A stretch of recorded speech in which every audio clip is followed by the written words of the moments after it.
पहले 14 दिनों तक ग्रेगर के माता पिता उसे देखने के लिए कमरे में आने का साहस नहीं कर सके। वह अक्सर उन्हें उसकी बहन द्वारा किए जा रहे सारे नए नए कामों की सराहना करते हुए सुनता था।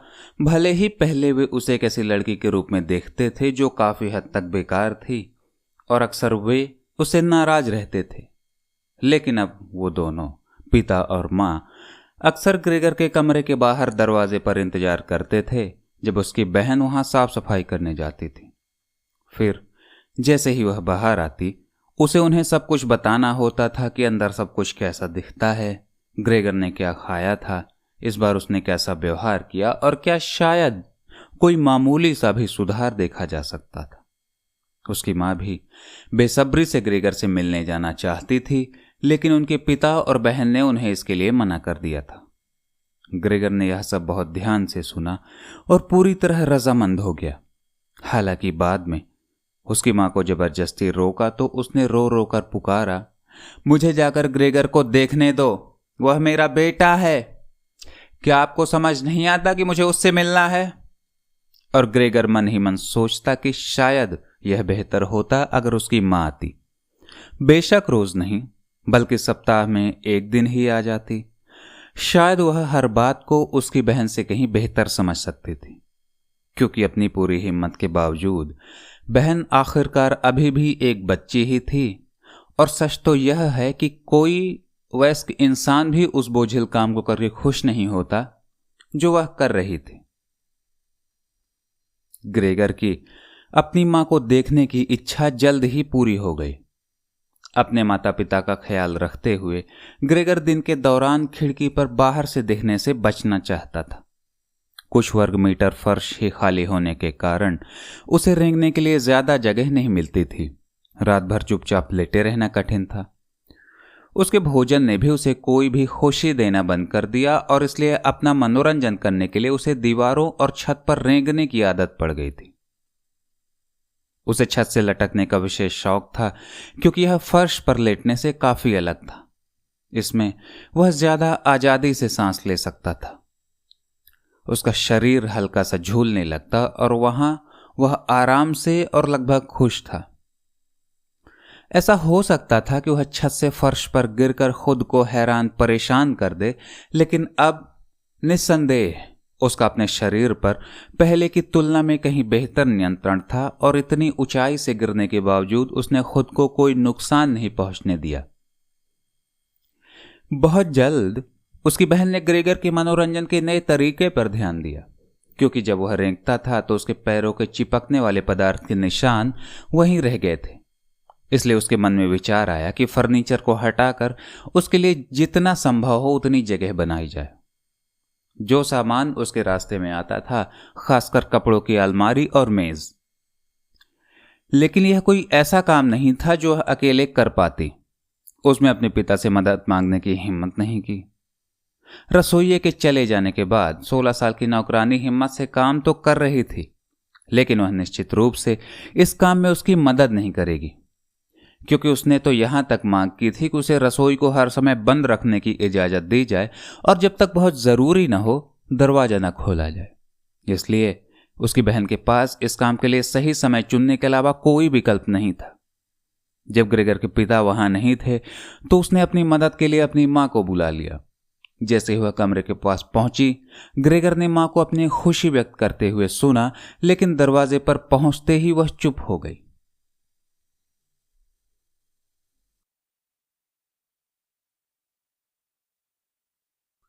सबसे पहले निश्चित तौर पर उसकी बहन अंदर आई और चारों ओर देखा कि कमरे में सब कुछ ठीक था, और तभी उसने अपनी मां को अंदर आने दिया। ग्रेगर ने जल्दी से इस चादर को सोफे के नीचे खींच लिया था और उसने अपने आप को अच्छी तरह ढक लिया ताकि सचमुच ऐसा लगे मानो चादर संयोग से नीचे गिर गई हो। ग्रेगर ने भी इस बार भी चादर के नीचे से जासूसी करने से परहेज किया। उसने बाद में भी अपनी मां को देखने का मौका छोड़ दिया। वह बस खुश था कि उसकी मां आई थी। आप अंदर आ सकते हैं, वह नहीं दिखेगा, उसकी बहन ने मां का हाथ पकड़कर अंदर ले जाते हुए साफ साफ कहा। कपड़ों की अलमारी इतनी भारी थी कि 2 कमजोर महिलाएं उसका बोझ नहीं उठा सकती थी, लेकिन ग्रेगर ने उसे अपनी जगह से हिलाते हुए सुना। उसकी बहन हमेशा सामान का सबसे भारी हिस्सा अपनी तरफ ले लेती थी और मां की चेतावनियों को नजरअंदाज कर देती थी कि उसे मोच आ जाएगी। यह सब बहुत लंबा चला। 15 मिनट या उससे अधिक समय तक उस पर मेहनत करने के बाद उसकी मां ने कहा कि यह बेहतर होगा कि अलमारी को वहीं छोड़ दिया जाए, क्योंकि एक बात यह थी कि वह बहुत भारी थी और ग्रेगर के पिता के घर आने से पहले काम खत्म करना जरूरी था, और अगर इसे कमरे के बीच में छोड़ दिया तो यह और ज्यादा ग्रेगर के रास्ते में आ जाएगी। दूसरी बात, यह भी पक्का नहीं था कि फर्नीचर हटाने से सच में उसे कोई मदद मिलेगी। मां ने ठीक इसके विपरीत सोचा। खाली दीवारों को देखकर उनका दिल दुखी हो गया, और ग्रेगर को भी ऐसा क्यों नहीं लगेगा। वह लंबे समय से अपने कमरे में इस फर्नीचर का आदी था और इस तरह खाली कमरे में रहना उसे कितना बुरा महसूस कराएगा।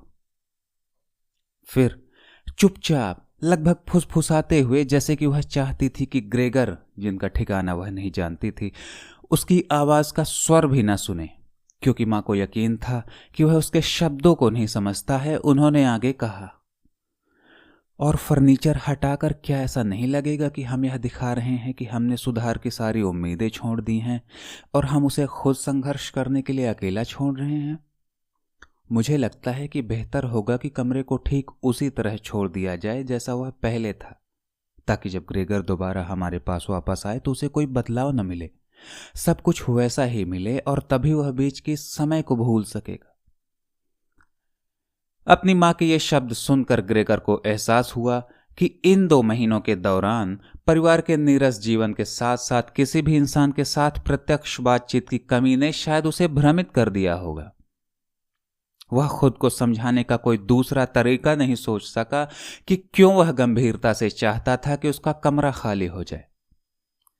क्या वह सचमुच अपने कमरे को एक गुफा में बदलना चाहता था, बढ़िया फर्नीचर से सुसज्जित उस गर्म कमरे को जो उसे विरासत में मिला था?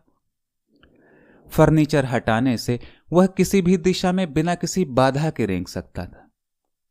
वह भूलने के बहुत करीब आ गया था कि वह भी कभी इंसान था, लेकिन वह अपने उस अतीत को जल्दी भूल न सका, केवल अपनी मां की आवाज की वजह से, जो इतने लंबे समय से नहीं सुनी थी, जिसने उसे इसे बाहर निकाला था।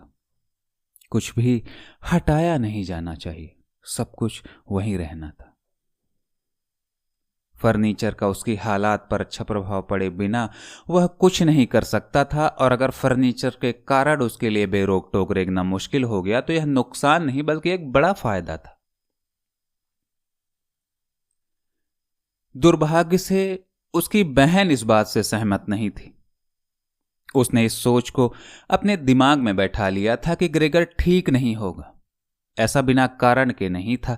दरअसल वह अपने माता पिता के सामने उन चीजों के बारे में ग्रेगर की प्रवक्ता थी जो ग्रेगर से संबंधित थी, यानी वह ग्रेगर और उसके माता पिता के बीच मध्यस्थ बनने और उससे संबंधित मामलों को निपटाने की आदी हो गई थी। इसका मतलब यह था कि अब फर्नीचर हटाया जाए।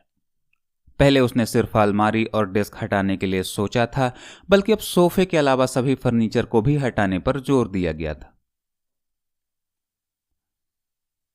निश्चित तौर पर यह बचकानापन था, यह हाल ही में मिले अप्रत्याशित आत्मविश्वास से कुछ ज्यादा था जिसने उसे जिद करने पर मजबूर किया। उसने वास्तव में देखा था कि ग्रेगर को रेंगने के लिए बहुत जगह की जरूरत थी, जबकि कोई भी देख सकता था कि फर्नीचर उसके बिल्कुल किसी काम का नहीं था। हालांकि उस उम्र की लड़कियां चीजों के प्रति उत्साही हो जाती हैं और महसूस करती हैं कि जब भी संभव हो उन्हें अपना रास्ता खुद निकालना चाहिए। शायद इसी बात ने उसकी बहन को ग्रेगर की जो स्थिति थी उससे भी अधिक चौंकाने वाली दिखाने के लिए प्रेरित किया, ताकि वह उसके लिए और भी ज्यादा कर सके। उसकी बहन शायद इकलौती ऐसी इंसान होंगी जो खाली दीवारों पर रेंगते हुए ग्रेगर के अधिकार वाले कमरे में अकेले प्रवेश करने की हिम्मत करेंगी। इसलिए उसने अपनी मां को ना कहने से मना कर दिया। ग्रेगर की मां पहले से ही उसके कमरे में असहज दिख रही थी। उन्होंने जल्द ही बोलना बंद कर दिया और ग्रेगर की बहन को अपनी ताकत से दराज के संदूक को बाहर निकालने में मदद की। अलमारी तो चलो ऐसा सामान था जिसके बिना ग्रेगर चल सकता था, लेकिन राइटिंग डेस्क को तो जैसा रखा था वैसे ही रखा रहने देना था। दोनों ने कराहते हुए अलमारी को कमरे से बाहर धकेल दिया, जबकि ग्रेगर ने यह देखने के लिए सोफे के नीचे से अपना सिर बाहर निकाला कि वह इस बारे में क्या कर सकता है। वह यथासंभव सावधान और समझदारी से रहना चाहता था, लेकिन बदकिस्मती से उसकी मां कमरे में पहले वापस आ गई, जबकि उसकी बहन अपनी बाहों और पूरे शरीर के जोर से अकेले ही अलमारी को एक तरफ से दूसरी तरफ धकेलती और खींचती हुई दूसरे कमरे में ले जाने की कोशिश कर रही थी, और निस्संदेह उसे 1 इंच आगे भी बढ़ा न सकी।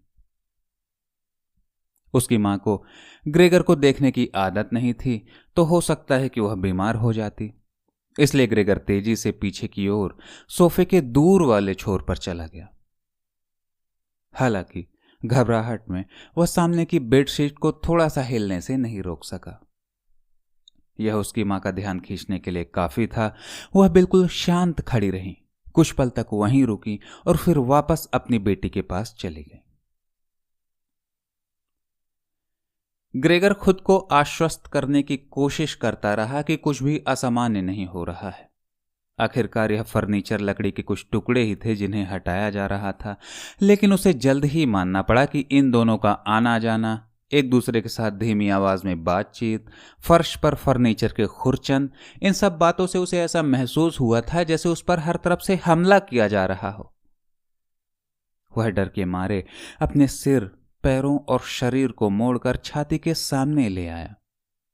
उसे खुद को यह स्वीकार करने के लिए मजबूर करना पड़ा कि यह सब अधिक समय तक बर्दाश्त नहीं कर सकता।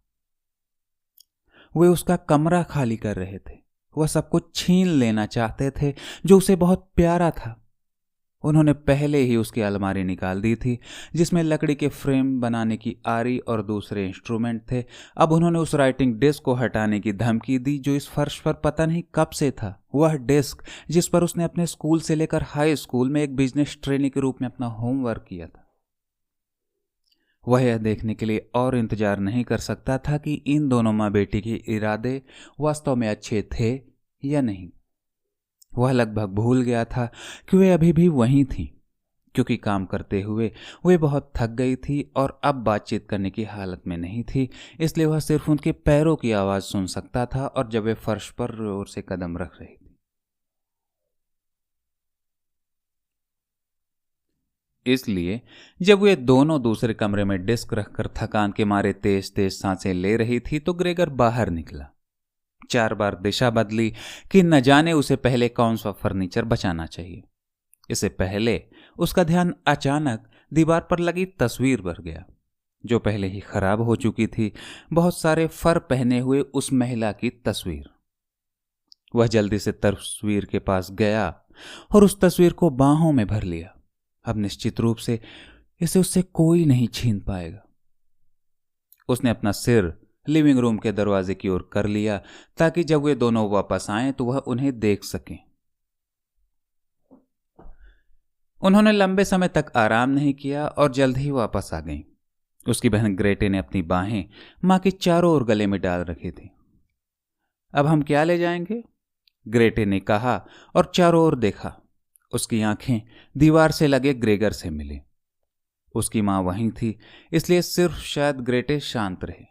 उसने अपना चेहरा मां की ओर कर लिया ताकि वह इधर उधर न देखें और थोड़ा जल्दी और कांपती हुई आवाज में बोली, चलो हम कुछ देर के लिए लिविंग रूम में वापस चलें।